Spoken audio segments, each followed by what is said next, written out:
And welcome to She Thinks, a podcast where you're allowed to think for yourself. I'm your host, Beverly Hallberg, and on today's episode, I'm thrilled that Tucker Carlson, host of Fox News' Tucker Carlson Tonight, and Fox Nation's Tucker Carlson Today, is joining us. We're going to talk about a wide variety of topics, including the ever-growing grasp of big tech, his claim that the Biden NSA is spying on him and trying to cancel his show, and I'll ask him about his new book, The Long Side, 30 Years in American Journalism. Tucker, thank you so much for joining She Thinks.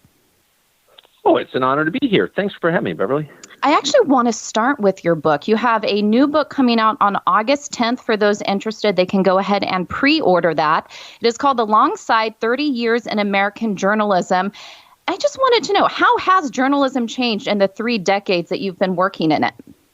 Well, it's funny. That's what the book is about. It's primarily a collection of magazine stories over 30 years. But as I put it together, my publisher, Simon & Schuster, canceled a book by Senator Josh Hawley of Missouri on January 7th, the day after the deadly white supremacist QAnon insurrection, where senior citizens with signs tried to overthrow the government. And he had voted to not certify the election because he wanted more information on it. He felt it wasn't settled. And Simon & Schuster declared him a domestic terrorist and canceled his book. And I was shocked by this, considering that Democrats in the last several elections have cast identical votes and, faced no sanction from Simon & Schuster. So I basically reported out what happened. And I had a long conversation with the head of the company and the editor of Simon & Schuster and asked their reasoning. Why are you silencing Josh Hawley? And basically they admitted because prominent Democrats have demanded that we do that. And so the book is a collection, but it's also an examination of censorship in the American publishing business. Now, Simon & Schuster is still publishing the book. I feel like I don't think they have much of a choice. I think they're pretty unhappy about it. But it was interesting as hell to report it out and to hear from them. And they basically just said, when someone gets really unpopular with Democratic leaders, we kind of have to silence them. I mean, they in effect admitted that. I mean, they wouldn't put it in those terms, but that's what they said. I thought it was scary as hell. Yeah, I think it is too. And I think something else that is scary is we've even heard the president of the United States claim recently that the most pressing threat against the United States is white supremacy. Is this the new narrative of the left, including in publishing, including in politics, that they think that the majority of Americans are white supremacists? I mean, look, as a factual matter, it's a lie. The FBI, DOJ keeps statistics on this. You're more likely to be killed by lightning. Many more Americans every year are killed by lightning than are killed by white supremacists. So it's not only the main threat we face, it's not even in the top 10. It's not even on the list. There is no meaningful threat to the existence of the United States from white supremacy.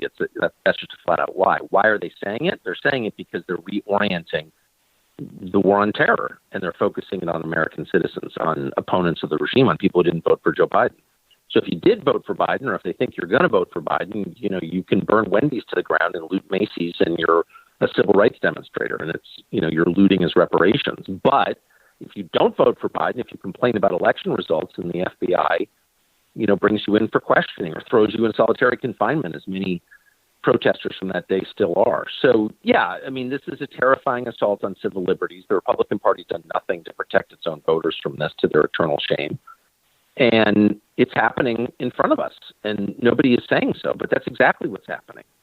And we should say so. Yeah, and as far as the state of journalism with all of this, do you think that journalism can return to a place where tolerance and diversity of thought is once again not just celebrated, but just frankly allowed? Or do you think we've crossed a point of no return? Does your book get into that, whether or not we can turn the tide that is here? Look, we need to understand that the movement that we're looking at right now on the left is totalitarian. Now, I don't think most Democrats are totalitarian. Most Democrats are just normal Americans who disagree with me, for example, which is totally fine.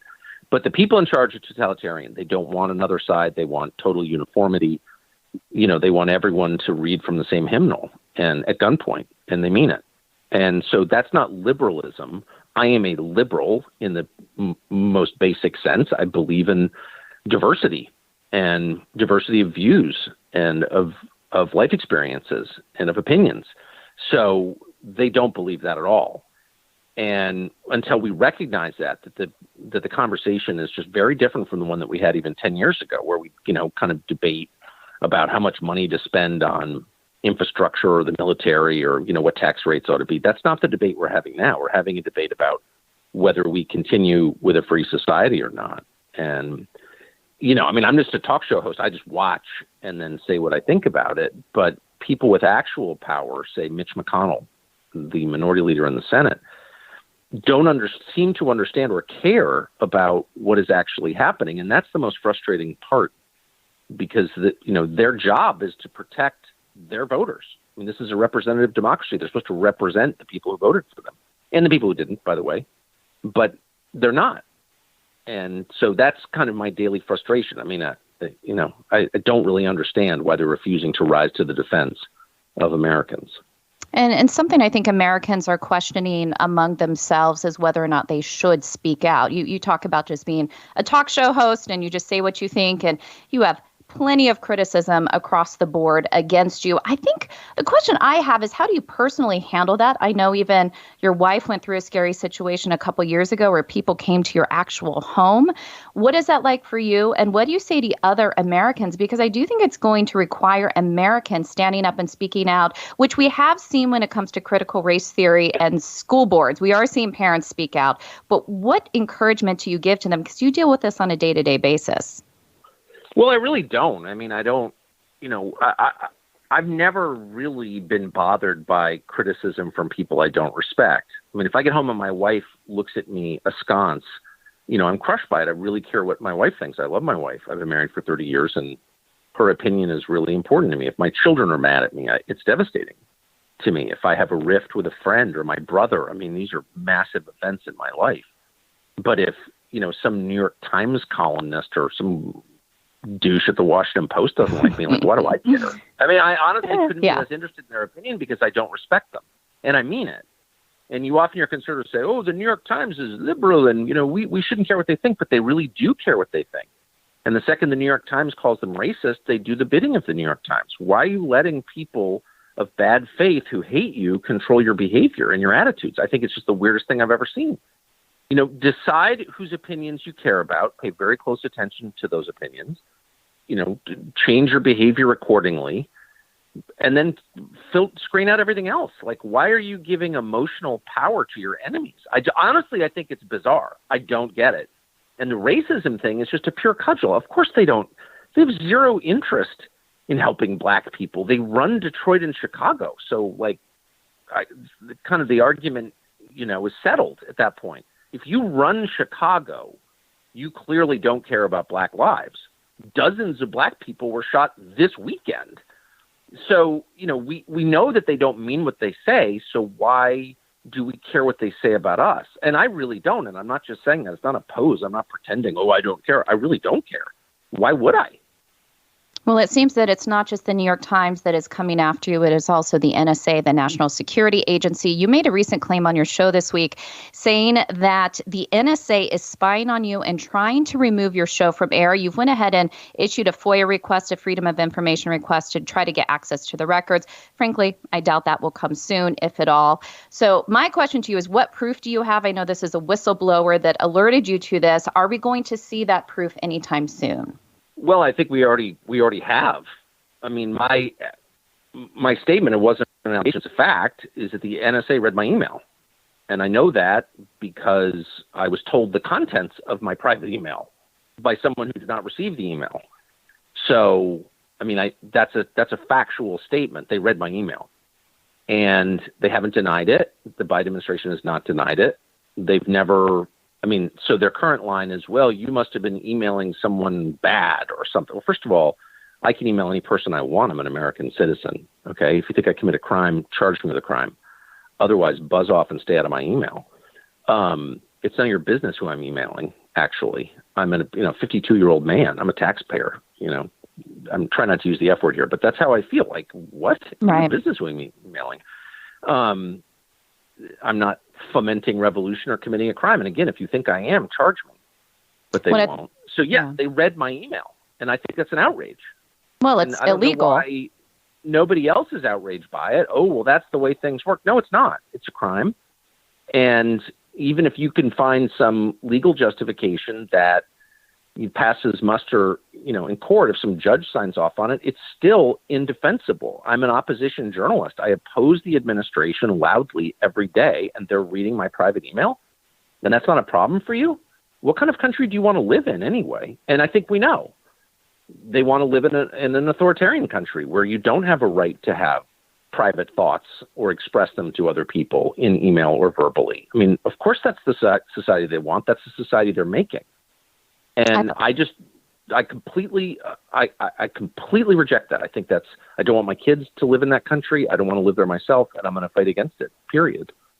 Well, I thought it was really interesting that they released a statement on Twitter saying that you have never been an intelligence target for them. They've never had any plans to try to take your program off the air, but then they didn't allow people to reply, which is the whole point of putting something on Twitter. No, of course they didn't. But can I just say, yeah, I've never been an intelligence target. I mean, that's a term of art, that's specific to the so-called intel community, which, by the way, is not a community. I'm from Washington. I know my dad worked for the federal government. I know how this works. This phrase intel community is ridiculous. It's not a community any more than there's a Hispanic or black or white community. These are individual agencies, just like, these are individuals. So anyway, whatever, I hate that phrase, but that's a specific term of art, which I won't even get into it, but it doesn't answer the question. So my question, I posed this directly to NSA officials on the phone last night at 7:45, right before my show. You've been reading my email. Are you denying that? No, they did not deny it. I said, here's a straightforward question. That's what I said on the air. Did you read my email, my private email, without my permission, without a judge's order? We can't answer that. Oh, well, you did. And they did. I mean, that they're effectively admitting that they did. And as I said, I already know that they did. So I guess that's okay with people. And I just want to say one more time, it's not okay with me. And it shouldn't be okay with anybody. And I intend to keep being noisy about it until they, I don't know until what, but I'm very offended by it. Well, you should be. It's illegal, and I think it makes all Americans question whether or not they are going to be surveilled in such a way, or are they currently being surveilled in such a way? I think it's concerning for a lot of people. I think a lot of people don't trust institutions anymore, the FBI, the DOJ, the NSA. There are a lot of concerns. But before you go, I do want to turn our attention to a topic that you focus on often, and that is the topic of big tech. I was hoping to just kind of get a broad perspective from you on how big tech has played politics specifically during COVID. It's been astonishing to me how they have censored people who have claimed that the lab leak theory is the likely origin, who were censored on their questioning the science behind school closures and mask wearing, and even more recently, the censorship of those who question the vaccines. I've been an outspoken critic of vaccines purely because I've had COVID and therefore I'm concerned about getting a vaccine. And also I have an autoimmune disease and there hasn't been enough research done on autoimmune disease. And I've gotten attacked for that. And that's fine. But it just seems that big tech playing the arbiter of truth and what's fact and fiction has gone to a new level, especially during COVID. Do you agree? Yeah. Why is Pfizer in charge of our public conversation about science and health? I mean, we had Brett Weinstein on last night, who's a former Evergreen professor, dyed-in-the-wool liberal. I mean, he'd probably take a bullet before he voted for Donald Trump. He's no conservative, but he's a scientist. And he made the point that big tech censorship of conversations about vaccines fits precisely with the agenda of big pharma. If you want to sell more vaccines, then you push a universal vaccination campaign for people who don't need it. And by the way, I'm not against vaccines. I've had a lot of them, but there is, no justification for forcing young people who are at low risk already, who've already been infected and recovered from COVID, to get the vaccine. Like, that's insane, especially since it's not even approved by the FDA. So why are they doing that is the question. And Weinstein's guess, he said the only hypothesis that makes sense is that they're carrying water for big pharma, which is terrifying. Some Pfizer shouldn't be allowed to make our health policy. What is that? Should Ford Motor Company get to make our transportation policy? I mean, really? Should General Mills get to decide what you're allowed to eat? I mean, I don't even understand. It's such a crazy place to be. Last thing I'll say is, I grew up next to the Salk Institute, and I've always been for vaccines. I've had 1 million, so have my kids. One of my kids is getting a meningitis vaccine next week. Great. I'm for it. I don't think it is appropriate to force people to take any medicine, any vaccine. And I don't even think it makes sense. If you've had the vaccine and you think vaccines are effective, and there's a lot of questions about whether these vaccines are, but let's say you believe they are, why do you care if other people get the vaccine? I don't get that. You're protected. I thought, isn't it my body, my choice? It's not. And so I hope that there is an uprising against this. I think it's really important as a medical issue. I think they're forcing people to do things that are potentially dangerous, but also as a philosophical matter. If they can make you take a medicine you don't want and don't need, what can't they make you do? Seriously. Yeah. And I think it's quite astonishing that even the idea of just having dialogue about potential side effects has been silenced. You're not even allowed to discuss that. It's quite astonishing. How many people have died from the COVID vaccines? And why don't I have a right to know that? Right. I mean, the VAERS system says thousands have died. Many thousands have died. Is that true? Is someone trying to figure it out? I mean, all medicines come with a potential downside. Advil kills people. I mean, all medicines, because everything in life has a downside. So what's the downside to the COVID vaccines, and why can't we have that conversation? This is like freaking scary, man. Yeah, it's basic risk assessment for people based on their health, and we're not allowed to do that right now. Final question for you. I only have a couple minutes with you. I'm going to play devil's advocate just really briefly. For those who agree with you that big tech does target conservatives, but have a perspective that these aren't monopolies, and as long as the free market is at play, you let these businesses operate as they choose. Essentially, those who don't see more government involvement as the answer, what do you say to them? 2 minutes. I think libertarian orthodoxy kind of falls apart in the face of reality almost every single time. You may be pro-choice on drugs, but if you've ever known someone addicted to heroin, like it eliminates free will. It's bad. Like, you don't want more heroin in your society. You can say, oh, these, build your own Google. No, these are literally monopoly. Google is a search company. All the other stuff, that's where all the money comes from. That's where its market dominance is. It's a search company, and they've got over 90% of search. It's a classic monopoly. It stifles innovation. It stifles markets. I mean, one of the reasons we're getting socialism is because market capitalism has been completely discredited by the monopoly. So all the geniuses at Keto or AEI are these stupid overfunded think tanks that do nothing other than rot America, in my opinion. And I've worked there, so I know.